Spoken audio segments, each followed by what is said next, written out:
السلام علیکم ورحمۃ اللہ۔ سورہ نساء مدنی صورت 34 پارے کا 12واں رکوع، آیت نمبر 4۔ اعوذ باللہ من الشیطان الرجیم، بسم اللہ الرحمن الرحیم۔ وآتوا النساء صدقاتهن نحلہ فإن طبن لكم عن شيء منه نفسا فكلوه هنيئا مريئا۔ نیز عورتوں کو ان کے حق مہر بخوشی ادا کرو، ہاں اگر وہ اپنی خوشی سے اس میں سے کچھ تمہیں چھوڑ دیں تو تم اسے مزے سے کھا سکتے ہو۔ جی، یتیم لڑکیوں اور ان کے حق مہر کا بیان شروع ہوا تو عام عورتوں کے حق مہر کے متعلق بھی تاکید فرما دی کہ ان کے حق مہر انہیں برضا اور رغبت پورے کے پورے ادا کر دیے جائیں۔ ہاں اگر وہ از خود بلا جبر و کراہ اپنی خوشی سے یہ حق مہر یا اس کا کچھ حصہ چھوڑ دیں تو وہ تمہارے لیے حلال اور طیب رزق ہے، لیکن ان کا حق مہر یا اس کا کچھ حصہ معاف کرانے میں ہیرا پھیری سے ہرگز کام نہ لیا جائے۔ یہاں ایک اہم سوال یہ پیدا ہوتا ہے کہ حق مہر کتنا ہونا چاہیے۔ اس سلسلے میں سب سے پہلے ہمیں سنت نبوی کو ملحوظ رکھنا چاہیے۔ چنانچہ ابو سلمہ رضی اللہ تعالیٰ عنہ بن عبد الرحمن کہتے ہیں کہ میں نے سیدہ عائشہ رضی اللہ تعالیٰ عنہ سے پوچھا کہ رسول اللہ صلی اللہ علیہ وسلم کی بیویوں کا مہر کتنا تھا، تو انہوں نے کہا کہ 12 اوقیہ چاندی اور نش۔ پھر عائشہ صدیقہ رضی اللہ تعالیٰ عنہ نے مجھ سے پوچھا جانتے ہو نش کیا ہے؟ میں نے کہا نہیں، تو کہنے لگی نش سے مراد نصف ہے، اور یہ کل 12.5 اوقیہ چاندی یا 500 درم ہوئے۔ رسول اللہ صلی اللہ علیہ وسلم کا اپنی بیویوں کے لیے یہی حق مہر تھا۔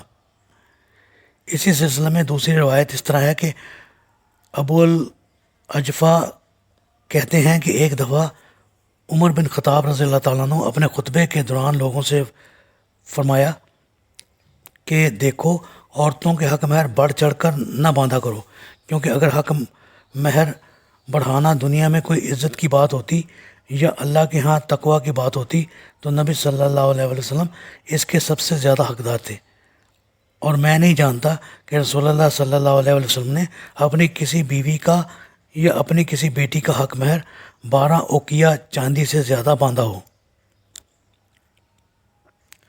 ہم ان دونوں روایات میں سے مسلم میں عائشہ رضی اللہ تعالیٰ عنہ والی حدیث کے مطابق 12.5 اوقیہ چاندی، 1 اوقیہ برابر ہے 40 درم یا 500 درم والی روایت کو ترجیح دیتے ہیں۔ درم چاندی کا ایک سکہ تھا جس کا وزن 3 ماشے 1.25 رتی، اس حساب سے 131.4 تولے چاندی ہوئی۔ قرآن مجید نے حق مہر کو مرد کی مالی حیثیت سے مشروط کیا ہے۔ اگر ہم ازواج مطہرات کے مختلف حق مہروں کا حساب لگائیں تو سیدہ ام حبیبہ رضی اللہ تعالیٰ عنہ کا حق مہر 4000 درم یا 400 دینار تھا۔ سیدہ خدیجہ رضی اللہ تعالیٰ عنہ کا حق مہر 20 اونٹ تھا، جبکہ ازواج مطہرات کا اوسط حق مہر 500 درم یا 50 دینار تھا۔ واضح رہے کہ درم چاندی کا اور دینار سونے کا سکہ تھا۔ 1 دینار 10 درم کے مساوی تھا۔ اگر 500 درم چاندی کا حساب لگایا جائے تو یہ ہمارے حساب سے 131.1/4 تولے بنتی ہے۔ اسی حساب سے اس رقم کا تعین کیا جا سکتا ہے۔ بہرحال رسول پاک صلی اللہ علیہ وسلم کے ان مختلف مہروں میں سے کوئی ایک اپنی مالی حیثیت کے مطابق اختیار کیا جا سکتا ہے۔ اب اسی سے متعلق ایک تیسری روایت بھی ملاحظہ فرمائیے۔ جب عمر رضی اللہ تعالیٰ عنہ لوگوں سے یہ خطاب فرما رہے تھے تو ایک عورت پکار اٹھی، کیونکہ یہ بات عورتوں کے حقوق سے تعلق رکھتی تھی، کہ تم یہ کیسے پابندی لگا سکتے ہو جبکہ اللہ تعالیٰ نے خود فرمایا ہے وَإِنْ آتَيْتُمْ إِحْدَاهُنَّ قِنْطَارًا، یعنی اگرچہ تم اپنی کسی بیوی کو خزانہ بھر بھی بطور حق مہر دے چکے ہو۔